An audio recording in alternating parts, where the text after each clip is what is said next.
Shalom Bapak Ibu Saudara, kita lanjutkan terus tema kita masih menjalankan kerajaan surga di muka bumi ini.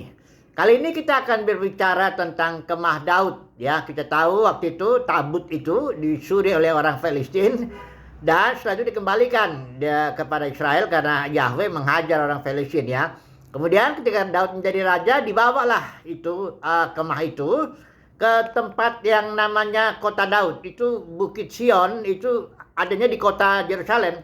Jadi ada kota di dalam kota, kira begitu ya.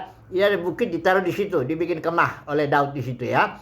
Nah, kita akan belajar kemah Daud ini tentu simbol dari gereja ya. Sama kemah suci Musa, Daud, nanti Salomo juga begitu ya.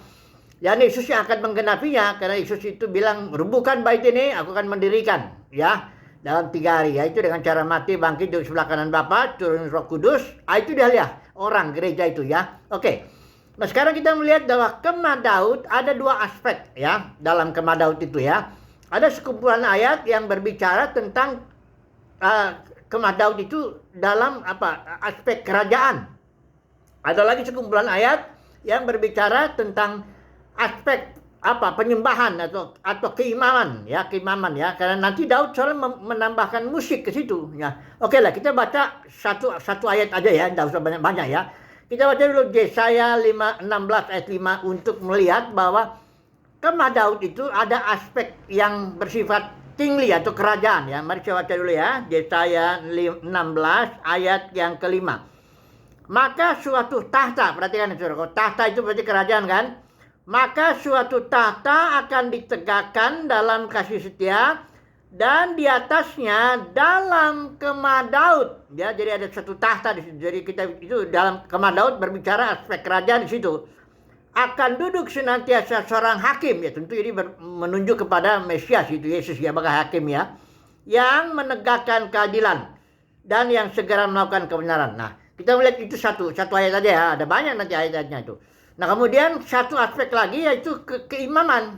Itu adanya, sudah kita nggak usah baca, itu ada di 2 Samuel 6 ayat 17, 1 Tawarik 15 dan sebagainya sampai 2 itu ayat. Banyak itu. Nah, saya baca satu ayat saja ya. Dari 2 Samuel 6 ayat 17, tabut Tuhan itu dibawa masuk lalu diletakkan di tempatnya di dalam kemah yang dibentangkan Daud untuk itu. Kemudian Daud, perhatikan ini ya, mempersembahkan korban bakaran dan korban keselamatan di hadapan Tuhan. Ini mempersembahkan korban itu ada tugas imam. Berarti kemah Daud itu ada sisi kerajaan yang udah kita baca di Yesaya itu, ada aspek keimaman. Raja dan imam lah itu ya. Nah, Daud bukan hanya mempersembahkan korban, tapi juga menambah nanti musik-musik. Kita nggak belajar itu. Oke lah, sekarang kita masuk kepada suatu nubuat. Di Amos, ini nubuat sangat penting ya, Amos 9:11, tapi dikutip oleh Yakobus ya. Nah, ini ceritanya gini, kutipannya begini di Kisah Para Rasul 15 ayat yang waktu itu sidang Yerusalem. Saya nggak usah saya baca dulu itunya ya. Ceritanya begini. Waktu itu orang bangsa-bangsa lain kan mulai percaya Tuhan untuk melalui pelayanan Paulus juga. Di Antioquia itu ada bangsa Yahudi, ada juga non-Yahudi. Nah, ini ada para pengajar Yudaisme ini yang tadi latar belakang Yudaisme udah percaya Tuhan Yesus. Dia bilang, kamu harus kalau mau diselamatkan harus ikutin hukum Taurat ya. Begini, mulai ribut lah itu kan. Mari bahas sidang di Yerusalem ya. Nah, itulah ada di Kisah Para Rasul 15. Saudara bisa baca itu. Tapi kita hanya akan mengutip satu waktu Yakobus yang ngomong. Setelah terjadi perdebatan kan begitu kan. Paulus juga, Barnabas bilang enggak itu.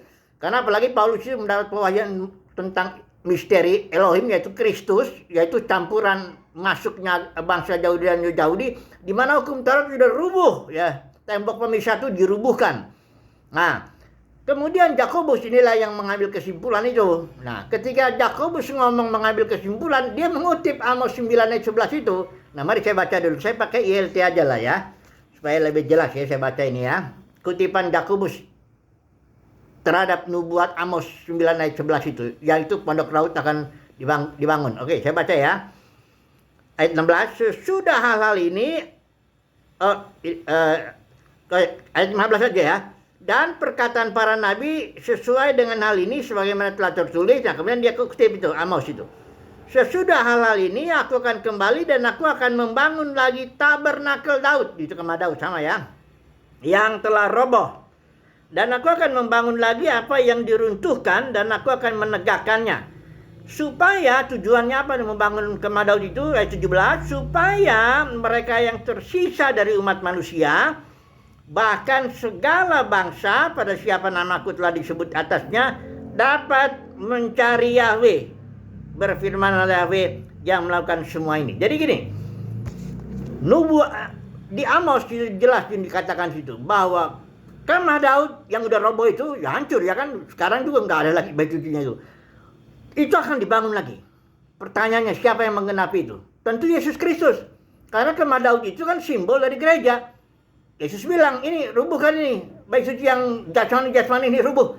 Aku akan mendirikannya dalam 3 hari. Jadi kemah Daud yang roboh itu dibangun lagi, penggenapannya oleh Yesus dengan membangun gereja yang adalah orang. Tapi orang ini, gereja itu, dia punya 2 aspek.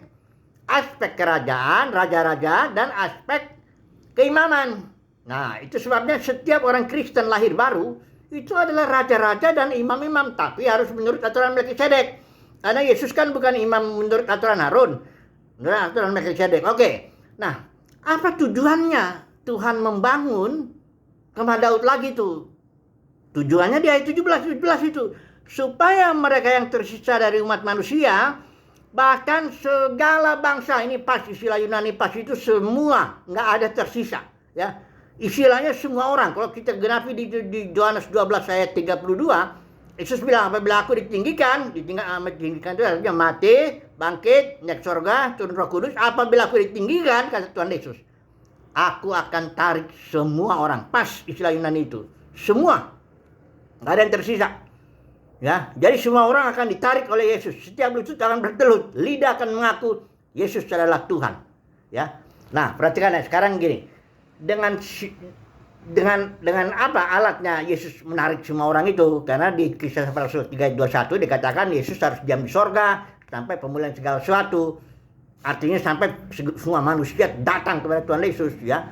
Nah, itulah gereja yang dalam pengertian raja-raja dan imam-imam, bukan gereja yang dalam logika kekristenan. Karena dalam logika kekristenan ini raja bukan keimamannya juga, sudah lihat ya. Keimamannya dalam logika kekristenan kacau balau. Itu imamnya aturan apa sih? Aturan Harun bukan. Terbelah, kalau Katolik itu terbelah. Jadi ada golongan imam kalau Katolik itu ya. Ada golongan umat. Kalau Protestan itu semua gereja ada golongan pendeta lah, gembala sidang, apa namanya. Dengan golongan jemaat. Itu sekarang saya tanya, keimaman apa itu? Hancur keimamannya itu oleh sebab para pemimpin meninggikan diri, merasa berotoritas, tarik pengikut ya. Itu nggak bisa keimaman kita sudah lihat ya, umat pemenang. Makanya panggilan di Wahyu pasal 2 pasal 3 itu, hai barang siapa yang menang itu artinya begini, saudara dan saya dibentuk menjadi raja-raja dan imam-imam untuk memerintah di bumi nanti, menjalankan kerajaan surga di bumi. Untuk apa menjalankan kerajaan surga di bumi? Untuk menarik semua orang datang kepada Tuhan Yesus. Ini luar biasa. Semoga saudara dan saya mendapat kasih karunia untuk bukan hanya dipanggil. Kalau dipanggil itu berarti gereja yang sekarang dalam kekristenan tuh lahir baru, kacau. Ya, gereja dua kekristenan itu bukan gereja yang Yesus bangun, itu dibangun oleh para pemimpin itu, narik murid masing-masing bangun kerajaan sendiri. Denominasi itu kerajaan sendiri tuh. Katolik kerajaan yang paling besar itu, pengaruh politiknya juga kuat sekali tuh. Udah gitu denominasi itu sampai lokal-lokalnya itu kerajaannya itu, gembala sidang itu ya, itu pendeta tuh rajanya di situ, dia yang nentuin, bisa pecat semua orang. Wakilnya aja dia bisa pecat itu ya. Asetnya kadang-kadang punya dia. Itu bukan kerajaan Yesus, bukan gereja Yesus membangun. Bukan model kerajaan kemah Daud yang dibangun dengan 2 aspek itu, raja-raja dan imam-imam, bukan begitu. Oke lah. Sebagai penutup aja dulu ini. Kan semoga saudara dan saya mendapat panggilan nih. Bukan hanya dipanggil tapi dipilih, ya. Untuk apa? Untuk menjadi raja-raja dan imam-imam menurut aturan Melkisedek ya. Dibentuk. Ya. Saudara baca tuh Wahyu 5 ayat 10, jelas itu. Saudara itu ada 24 tua-tua, ada 4 makhluk, itu simbol daripada raja-raja dan imam-imam. Kita semua dibentuk diproses, dihajar, dibentuk Roh Kudus supaya kita bisa berfungsi dari sekarang nih. Sebagai raja-raja dan imam-imam, kita menjalankan kerajaan surga di bumi, berfungsi sebagai raja-raja dan imam-imam untuk apa? Untuk nanti ketika kedatangan Tuhan Yesus, biasa disebut 2 kali itu, kita ditampilkan. Roma 8 ayat 19 sampai 21. Ditampilkan untuk apa? Untuk memulihkan segala sesuatu supaya atau membebaskan ciptaan dari perbudakan kebinasaan. Ciptaan lo semua makhluk.